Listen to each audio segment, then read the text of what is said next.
In this episode of the Beamable Game Dev Podcast, I sit down with Allister Macleod, Community Engineering Lead at Beamable. Let's jump into the interview. Allister, how's it going? Oh, it's going all right, Josh. How are you? Oh, I am fantastic. So excited to sit down with you today and get to learn a little bit about you and what you do at Beamable. What before we jump in though, what games are you currently playing? Right now, Death Stranding has grabbed my face, Norman Reedus and the Magical Fetus, and it's so beautifully rendered and so frustrating. And so I think that somehow there must be this correlation between games being infuriating and the addictive qualities of games, because I've been thinking about Death Stranding like as I was eating lunch today. And the reason for that is like I was trying to get across this landscape on this like janky electric tricycle bike, and I was getting hung up on rocks and like flipping around, and then I got captured by enemies, and it was just like this really frustrating process. But that's what makes me want to go back and like get it right this time. And the other game that I've been playing lately is after all these years, I still play League of Legends, and maybe there's a bit of that too, of just like that fury, that rage that arises while I'm playing League. It's a little bit of a rush. It's the maybe next time we'll get the win, or Yeah, and maybe partly the feeling of like encountering an obstacle and struggling and kind of pushing through it. I totally remember playing Ninja Gaiden back on the Xbox, and I would go to bed every night telling my wife I'm trading this game in tomorrow, and then I would get up and get a little further, and then go to bed, get stuck, go to bed. It was rinse and repeat until I finally beat it. And it's one of those like, I'm so glad I did. Like, yeah, getting to the end of a thing, that's important too. I struggle with that myself, so that's actually one of the reasons that I got into streaming on Twitch, is giving myself an excuse to finish things. That like The Last of Us 2 is such a beautiful game, and I'm sure I would have played like 4, maybe 5 hours of it and then put it on the shelf if I hadn't been streaming it for others. And I'm so glad that I got through the whole thing. What's the Twitch link? Oh, it's twitch.tv/Alliastra, ALLIASTRA, like Alley of the Stars. Love it. That's great. Very cool. So you playing League of Legends? You play any Pokemon Unite? I do not play Pokemon these days, so I did want to tell you the story of the Onyx and why I rage quit Pokemon Pearl. And I mentioned this earlier, but I was playing Pokemon Pearl on my Nintendo DS, and there was this Onyx in the like cave like dungeon. There were like Geodudes everywhere, and I wanted this Onyx so bad. And I had used my Mega Ball or whatever, the Ultra, like the guaranteed capture one, on something stupid before. And I tried all of my Pokeballs, like up to the highest one I had available. I got that Onyx down to a sliver, and I threw that ball, and the Onyx jiggled out of it. And I like took the cartridge out of the thing and said, I'm done. But I told this story to my friend, and let me show you. My friend Anthony heard this story and went online to I don't even know where he got it, but I have an Onyx, even if I don't have it in Pokemon Pearl. Well, there you go. But you've never gone back since Pokemon. No, I haven't. Yeah. So I did play a little bit of Pokemon Go on the mobile, like walking around your own neighborhood and seeing the monsters. That's pretty cool, but I haven't been back. Maybe I should give it a try. Like plug it into the Switch, get back into it. Maybe this time I'll catch an Onyx. You know what? Maybe you will. Tell me a little bit about yourself. How you got into the game industry? What's inspired you? All right. Yeah. I mean, my interest in games goes way, way back. When I was a kid, and this is going to date me a little bit. When I was a kid, we had a Commodore VIC-20 in the house, and it could run little games in BASIC. And my dad showed me how to modify, like there was this little game with like a tank and like UFOs would fly across the top. My dad showed me how to do a little bit of coding in BASIC to change the game. And ever since then I was hooked. Like there was this book in the school library that had a bunch of BASIC programs in it, and I would check it out every week. And then I'd return it and then I'd check it out. And at some point, the school librarian was like, this book is starting to get a little bit ratty around the edges. We need room on the shelf for other books. And they looked at that card in the back. This was back when like there was actual card in the back of the book, and my name was there like 20 times. And they're like, hey, Allie, you want this book? Your name is in it this many times. You can have it free. I'm like, yes, please. And like I would type the programs in, like saving it on the tape drive was way too long. It was actually faster to just type it in. Interesting. Over and over again. Do you still have the book? But yeah, I don't. Sadly, I don't think I do. It would be like tatters of old paper at this point. Just like like an old artifact. Yeah. I have a few things from way back then, but I don't think. Sadly, I don't think we saved the book. That would be lovely though. Just like frame the front cover of it. But yeah, and like I've always loved playing games. I've always loved tinkering with them. I loved like Zork and the other Infocom adventures. I wanted to make. I actually made a little Infocom adventure of my house. It wasn't very challenging in terms of gameplay, but you could like go upstairs, go downstairs, and like the dog and the cat would be in certain rooms. But yeah. Let's talk about trends in the gaming industry right now. What has got you most excited? So I think the social connection aspect of things, the way things have been more and more connected, kind of excites me and a little bit terrifies me. So personally, I'm an introvert. So I hear about these things like concerts being put on in Battle Royale games. And I'm like, that sounds super cool, but do I really want to be in a shooter with hundreds of other people? Like that juxtaposition is like takes me a little strange, but I think it's sort of the wave of the future. And just go ahead. Oh, so as an introvert, like even jumping in like virtually, you still have a little bit of anxiety about it? Yeah, I would say so. That like it's real enough that the same sort of things and like I like being at parties, but sometimes it can be a little bit too much. So the same sort of thing happens in games where like if it's real enough, if the rendering and just sort of like the online presence kind of grabs whatever neuroreceptors in my brain realistically enough, I can get like the same joys, the same anxieties in a virtual space as I would in a physical space. And so I think that the blurring of that line and the ability to sort of jump from virtual space to virtual space, that the having some connectedness where like if I'm playing like Among Us and I'm on Discord with people, the ways that those work together to make a virtual space that's not just Among Us and not just Discord, but is the sum of those of like friends or some buddies that are like friends of friends or strangers. And I feel like Twitch also is another component of that, where you can be playing a game and the game is one virtual space. You can be engaging in the chat and that's another sort of social space. And then there can be like voice chat going on at the same time. If it's there's layers and different ways of sort of slicing the mental and digital space.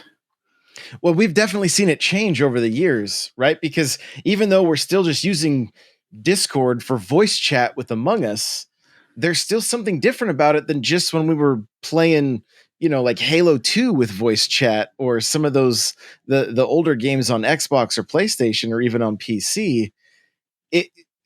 Because I think especially with a game like Among Us, it's like I don't know. It's almost like a virtual board game in a sense, where it's like everybody's having to.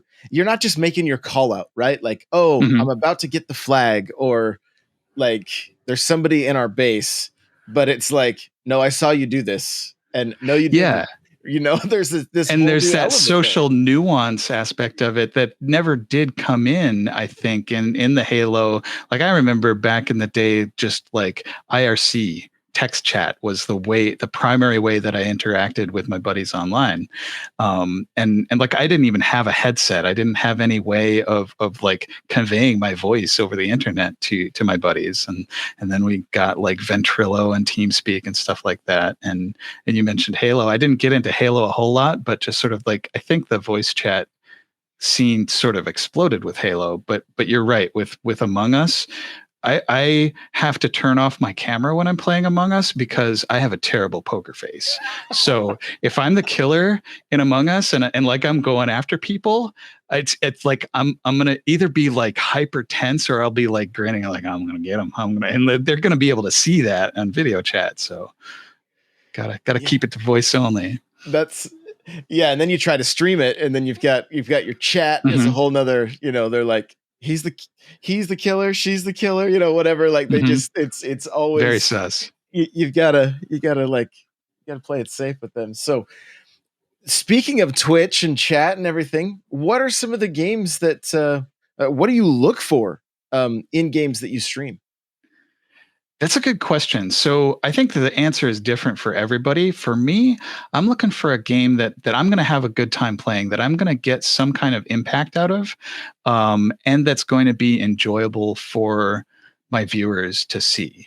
So I feel like The Last of Us 2 felt really good for that because I was going through this story and sort of reacting to the emotional beats, to the narrative of it, and sharing that experience, sharing my emotional reaction to the story with the people, with my buddies hanging out on Twitch chat with me. And recently I tried playing the Crypt of the Necrodancer on Twitch, and I love Crypt of the Necrodancer. Such a good game. But I felt like I didn't really kind of fit with the sort of Twitch streaming that I wanted to do. That like I was very in my head and I didn't have that opportunity to like engage with the people in chat and sort of like share the experience. I was just sort of like when I remember to talking through what I was doing as Cadence in the thing.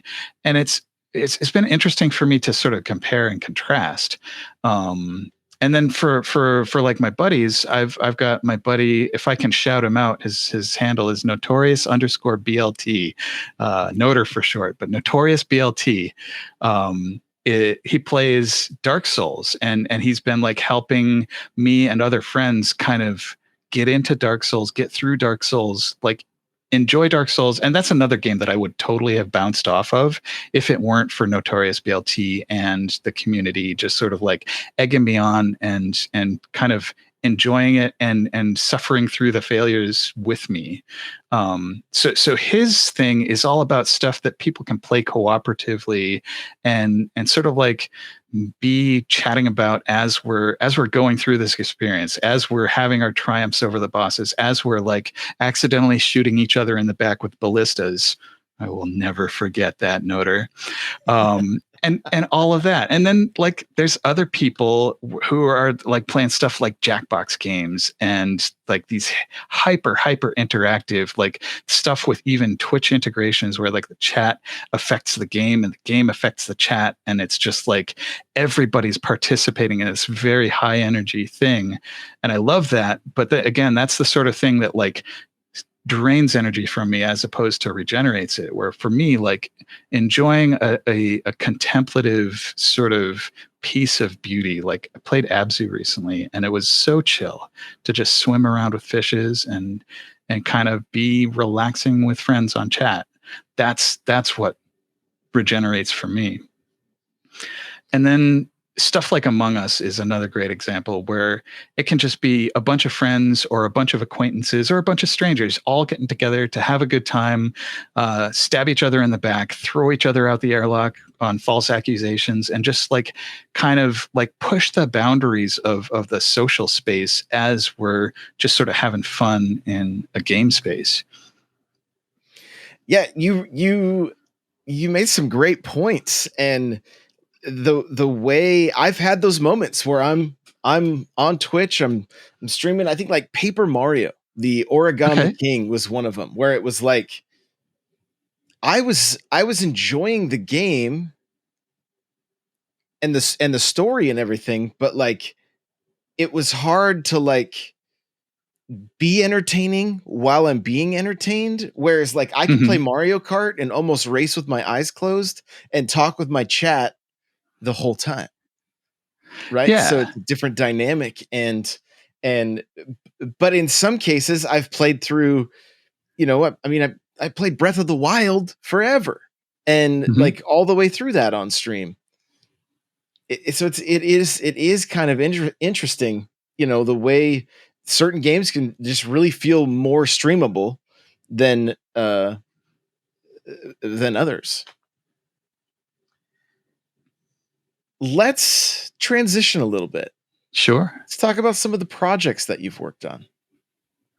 Yeah. So thinking specifically about game projects. Yeah. Yeah. Yeah. So my first real job in the game industry was at 38 Studios. And the project that I worked on never saw the light of day. It was called Project Copernicus. It was a massively multiplayer online game. It was going to be like the best things from WoW plus the best things from Guild Wars. It was going to be awesome. And some of the art for it was just gorgeous. A lot of talent at that place.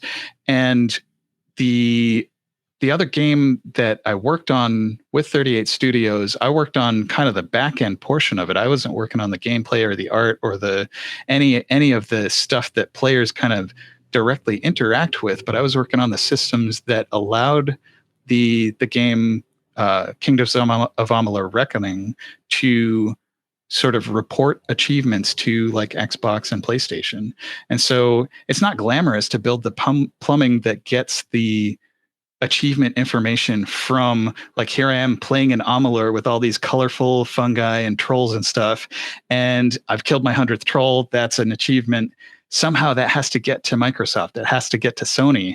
And so I worked on the portion that was doing that communication. And then from there, I went to a place called HitPoint. We did a lot of mobile games, a lot of work for hire. So some IP-based stuff that was, so we did a couple of Tinkerbell Fairies games, sort of licensed IP, as well as some original IP, just sort of mobile games, hidden object adventures. And it's a totally different space. Like MMOs and console games and mobile games, they all are related because here we are interacting with this product, interacting with art, with worlds, with gameplay mechanics that people have created, but those mechanics are completely different, whether it's just me playing in a world and slaying trolls, or if it's me kind of progressing through this, like starting from point A, getting to point B, C, D, all the way through Z to kind of unlock things as we go in a mobile game. And then MMOs are their own whole beast. I used to play a bunch of Ultima Online. So kind of reeling it back in, projects that I've worked on. So mobile gaming was sort of like the thing that occupied a lot of my attention, sort of through some middle span of years between working for the big MMO company and now working for Beamable. And so it's interesting that how I've sort of like moved through a few different spaces in game development, where I started off doing, as I called it, the plumbing of like getting that data from one place to another across disparate systems, and then into some actual gameplay coding. And I never did art for it. Unless you count the programmer art, that's a placeholder for the actual artists who know how to make digital art for mobile games to put in place. I'm still proud of my little zigzag mouth angry guy that bounces around the screen. But as you should. Digressions aside, I've come back to working for Beamable. It's a lot of what we do is that plumbing to get the data where it needs to be so that people can make in-app purchases, so that people can chat with each other online, so that people can manage their friends lists, so that people can log in with their username and password to play the same game on iPad, iPhone, and a PC. And so it's kind of been fun and interesting to sort of go through some of the parts that do seem and feel a little bit more glamorous and come back to the foundational parts and just be like, yeah, I'm good at this. I'm enabling people to make their dreams come true in terms of like having an idea for a game and then turning that into reality. And that's a lot of hard work. And if there's parts of that hard work that we as Beamable can kind of take off the plate of a game maker, that just makes so much more room on the plate for the stuff that they really want to dream into reality. Yeah, I mean,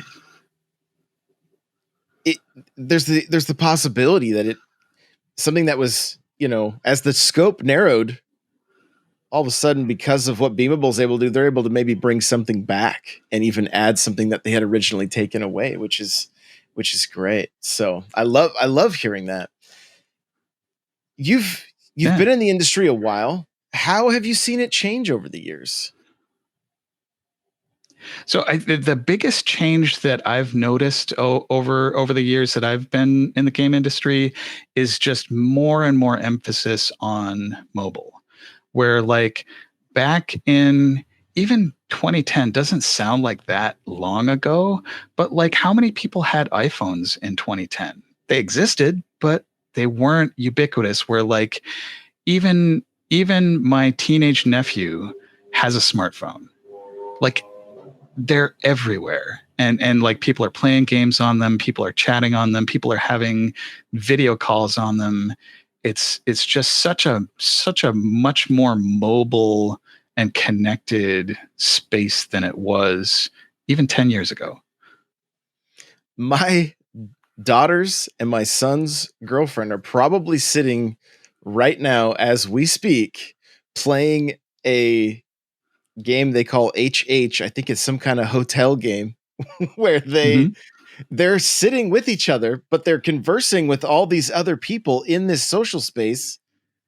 And I don't know, I hear like people are getting engaged and they're getting married in the game. Like, so it's like a Sims style experience, but Okay. it's all on mobile. They have access to the Xbox and the Switch and the different Switches that they all have.